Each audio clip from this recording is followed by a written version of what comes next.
అందరికీ మరణాతండి. బాగున్నారండి? మహాపరిశుద్ధుడు ప్రభు అయిన దేవుడు నిరంతరము మనలను మన తోటివారిని తన కృపగలిగిన హస్తంలో భద్రపరిచి కాపాడుగాక. ఆమేన్.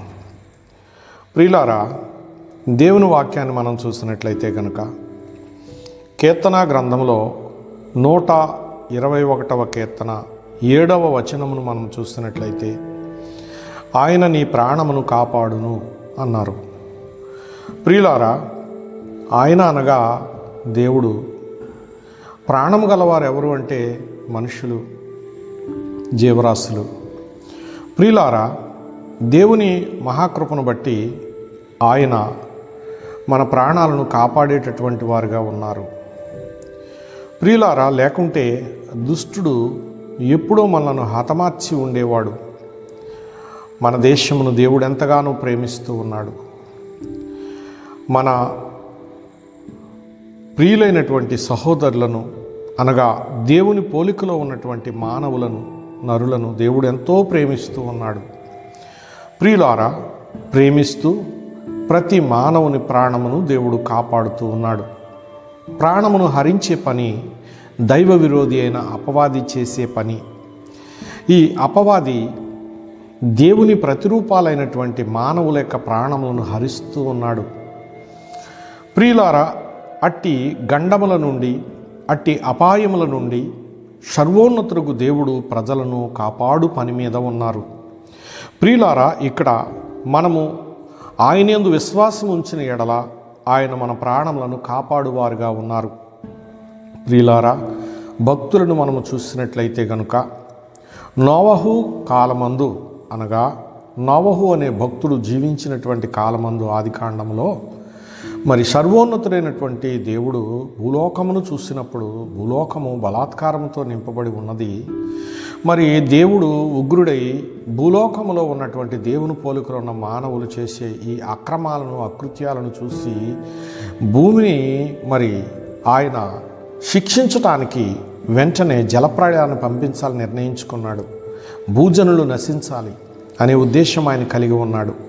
ప్రియులారా, ఆ సమయంలో నీతిమంతుడు ఒక్కడైనా లేకపోతాడా భూమి మీద అని చూస్తే నోవహు అనేటటువంటి నీతిమంతుడు, భక్తిపరుడు, యథార్థపరుడు దేవుని కనుదృష్టికి కనబడ్డాడు. కనుక ఆ నోవహు గారితో దేవుడు మాట్లాడాడు. ఒక ఓడను చేసుకోమని చెప్పాడు. ఆ ఓడ నీవు, నీ కుటుంబము మరి ఈ భయంకరమైన జలప్రళయం నుండి తప్పించుకోవడానికి ఒక సాధనంగా కాపాడబడుతుంది, నీకు ఒక సాధనంగా ఉంటుంది. కనుక నేను చెప్పింది మీరు చేయాలని చెప్పి దేవుడు కొలతలిచ్చి ఓడను తయారు చేయించాడు.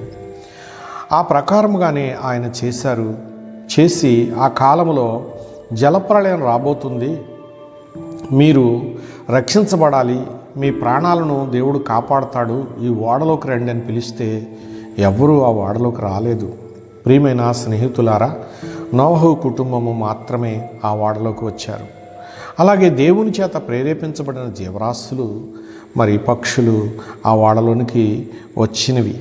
ప్రియమైన స్నేహితులారా, దేవుని యొక్క మాటను విన్నారు గనుక జలప్రళయం నుండి ఈ నీతిమంతుడైనటువంటి నోవహు తన కుటుంబంతో కొన్ని ప్రాణులను రక్షించుకున్నాడు. ప్రియులారా, దేవుని మాట వింటే ఆయన మన ప్రాణాలను కాపాడతాడు. వినని వారందరూ ఆ జలప్రళయంలో నాశనం అయిపోయారు. ప్రియులారా, ఈవేళ మనం భూమిలో నుంచి గ్యాస్ తీసుకుంటున్నాం, భూమిలో నుంచి బొగ్గు వస్తుంది, భూమిలో నుంచి పెట్రోల్ వస్తుంది, భూమిలో నుంచి మరి తారు, ఆయిల్స్ ఎన్నో వస్తూ ఉన్నాయి. ప్రియులారా, అవన్నీ మరి ఎక్కడవి అన్నట్లయితే ఆ కాలంలో దేవుడు కలుగు చేసిన ప్రళయంలో వారు భూగర్భములో కలిసిపోయారు. కనుక ఆనాటి చెట్లు, జీవరాశులు, మనుషులు వీళ్ళందరూ చనిపోవడం వలన రసాయన పదార్థాలు అక్కడ మరి పుట్టి వారి కళేబరాలన్నీ కూడా రసాయన చర్య చేత మార్పు పొంది ఈ విధమైనటువంటి మరి గనులుగా మారాయన్నమాట అండి.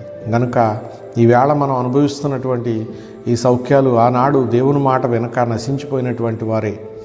కనుక గమనించండి, దేవుని మాట విన్న నోవహు మాత్రం తన కుటుంబంతో హాయిగా ఉన్నాడు. ప్రియులారా, అట్టి దీవెన నేడున్న కుటుంబములకు సర్వోన్నతుడు ప్రభువు నిరంతరము ప్రసాదించేవారుగా ఉన్నారు. మీరును ఆయన మాట విని ఆయన తట్టు చూసినట్లయితే అందుకోగలరు. అట్టి దీవెన ప్రభు అందుకోలేకపోచున్న బిడ్డలమైన మనందరకు ప్రభు ప్రసాదించుగాక. ఆమేన్. చిన్న ప్రార్థన. మహానుభావానికి స్తోత్రములు నాయన. ఆనాడు నోవహు గారితో మాట్లాడినట్లు నేడును నీ బిడ్డలతో మాట్లాడు ప్రభువా. నీ మాట వింటే ఆశీర్వాదం ఉన్నది, ప్రాణమును కాపాడబడుతూ ఉన్నాయి, ప్రాణాలు స్తోత్రాలు నాయన, కుటుంబాలు కాపాడబడుతూ ఉన్నాయి. ప్రభువానికి స్తోత్రములు. కాపాడేది దేవుని మాట కనుక అట్టి నీ నోటి మాటలు సర్వజనులకు అందించి ప్రతి ఒక్కరిని రక్షించి మహిమను పొందమని మహాపరిశుద్ధుడు ప్రభు యొక్క పేరిట ప్రార్థించి లోకమందున్న సర్వ కుటుంబములను ప్రభుకు అప్పగిస్తున్నాను పరమ తండ్రి. ఆమెన్. అందరికీ మరణాతండి.